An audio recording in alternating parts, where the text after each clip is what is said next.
Kisah Sukitman bertemu Kolonel Sarwo Edi Wibowo lalu disuruh ke lubang buaya.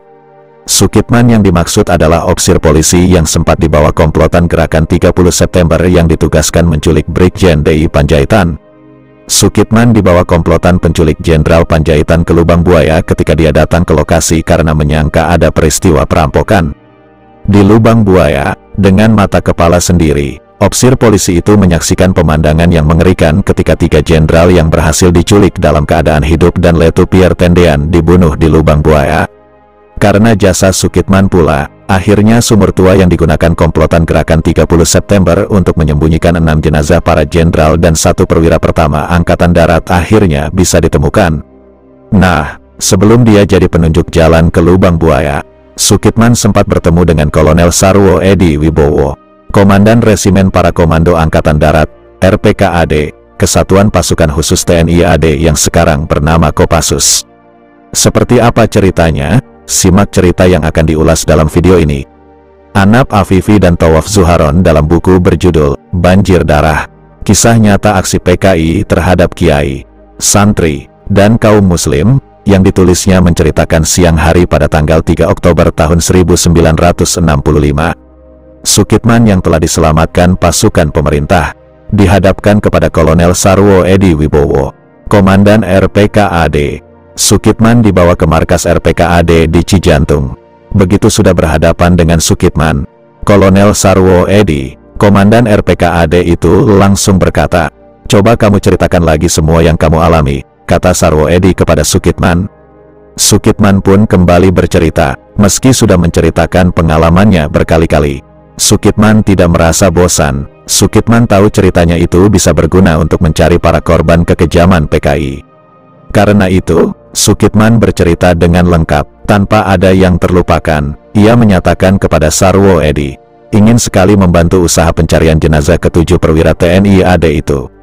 Setelah bercerita panjang lebar mengenai tragedi pembunuhan para jenderal pada tanggal 1 Oktober kepada Kolonel Sarwo Edi, Sukitman diminta membuat denah sumur tua tempat pembuangan mayat para jenderal itu. "Kamu," kata Sarwo Edi sambil menatap Sukitman, "ikut dengan pasukan RPKAD yang akan melakukan pencarian. Kamu petunjuk jalannya." "Siap, Pak," jawab Sukitman tegas. Ada rasa bangga di hati Sukitman. Bagi Sukitman, ini adalah tugas terbesarnya selama menjadi polisi. Setelah itu, Sukitman pun pergi bersama Mayor Subardi, salah satu ajudan Letjen A. Ahmad Yani, Menteri Panglima Angkatan Darat yang jadi korban penculikan.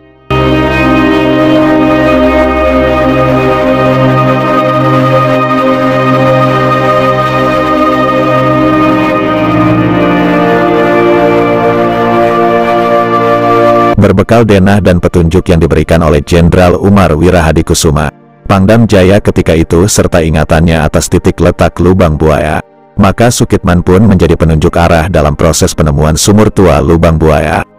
Mayor Subardi dan pasukan RPKAD yang ditugaskan mencari jenazah para jenderal yang diculik pun berangkat ke lubang buaya. Sukitman memusatkan pikirannya untuk mengingat-ingat kembali daerah yang pernah didatanginya. Begitu tiba di tengah kebun karet di lubang buaya, Sukitman lompat turun dari mobil. Sukitman berjalan cepat ke arah sumur tua. Pasukan RPKAD mengikuti di belakangnya. Daerah itu sangat sepi, padahal sebelum terjadinya peristiwa G30S PKI, di situ banyak anggota organisasi massa PKI melakukan latihan militer. Pemuda Rakyat, Gerwani, Partindo, Sopsi, dan lainnya berlatih dengan semangat. Latihan yang disiapkan untuk pemberontakan itu berkedok latihan sukarelawan untuk membantu perjuangan Dwi Kora menentang Malaysia. Dalam usahanya melakukan kudeta, pengkhianatan, dan pemberontakan G30S PKI, Aidit telah menjadikan daerah lubang buaya sebagai basis kekuatan. Di tempat itu pula, ke-7 perwira TNI AD dibunuh dan dimasukkan jadi satu dalam sebuah sumur tua. Mereka dianggap sebagai penghalang bagi PKI dalam melakukan rencana busuk mereka. Pasukan RPKAD memeriksa daerah di sekitar lubang buaya. Pasukan Baret Merah ini banyak menemukan bekas alat-alat yang digunakan untuk latihan kemiliteran. Kertas-kertas catatan, majalah-majalah yang berasal dari Cina, peralatan makan, dan peralatan lainnya, berserakan di mana-mana. Di tempat itu juga banyak selongsong peluru, berserakan di hampir semua tempat. sampai ke sekitar sumur tua yang kini sudah ditimbun. Bahkan, ceceran darah yang sudah mengering pun masih terlihat di sana. Mendirikan bulu roma, bukti kekejaman orang-orang yang punya niat untuk menguasai negeri ini dan mengendalikannya sesuai dengan keinginan mereka, tulis dalam buku yang disusunnya. Berada di lubang buaya kembali, Sukitman teringat pada pengalaman pedihnya. Bulu kuduknya berdiri semua. Sukitman nyaris tidak tahan lagi berada di tempat itu. Kenangan buruk berkelebat di benaknya. Sukitman menguatkan diri. Ia harus bertahan, karena dirinya diperlukan untuk menemukan jenazah para pahlawan yang mengorbankan nyawanya untuk Ibu Pertiwi tercinta. Pasukan RPKAD memeriksa gundukan tanah bercampur sampah. Sekilas, tidak ada bedanya dengan gundukan tanah lain yang banyak terdapat di tempat itu. Susah juga menemukan mana yang di bawahnya terdapat lubang sumur. Namun, untung saja, Sukitman masih mengenali letak sumur itu. "Ini sumurnya, Pak," kata Sukitman sambil menunjuk gundukan tanah itu. "Kamu yakin?" kata salah seorang perwira RPKAD yang menyertainya.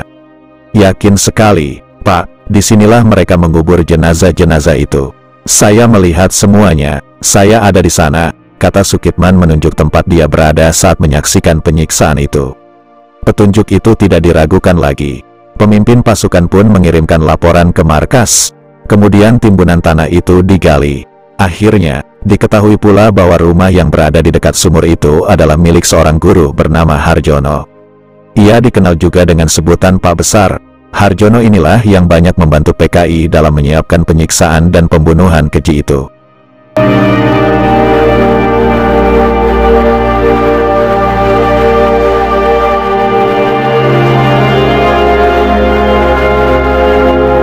Penggalian terus dilakukan. Bagian paling atas dari sumur bergaris tengah 75 cm itu ditimbun dengan sampah-sampah kering. Lalu, di bagian bawahnya terdapat timbunan tanah. Di bawah lapisan tanah itu ada timbunan daun singkong dan daun-daun lain. Di bawahnya ada timbunan tanah lagi. Benar-benar usaha yang luar biasa untuk menyembunyikan lubang sumur tersebut. Saat hari sudah mulai malam, penggalian tetap tidak dihentikan. Anggota pasukan yang menggali mulai yakin mereka telah menemukan sumur yang mereka cari. Timbunan sampah yang mereka temukan masih kelihatan baru, belum busuk. Para prajurit menggali dengan semangat, tanpa kenal lelah. Sedikit demi sedikit, timbunan yang berlapis-lapis itu dikeluarkan. Di antara lapisan-lapisan itu terdapat juga batang-batang pohon pisang yang dipotong kecil-kecil.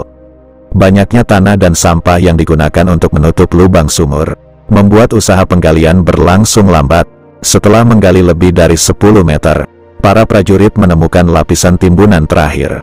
Lapisan terakhir itu terdiri dari sampah kering dan potongan kain warna-warni.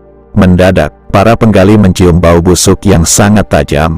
Pada pukul 22.00 malam, para penggali meneteskan air mata.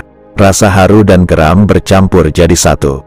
Di dasar sumur itu, mereka menemukan jenazah para perwira TNI yang sudah mulai membusuk. Dengan posisi kaki di atas,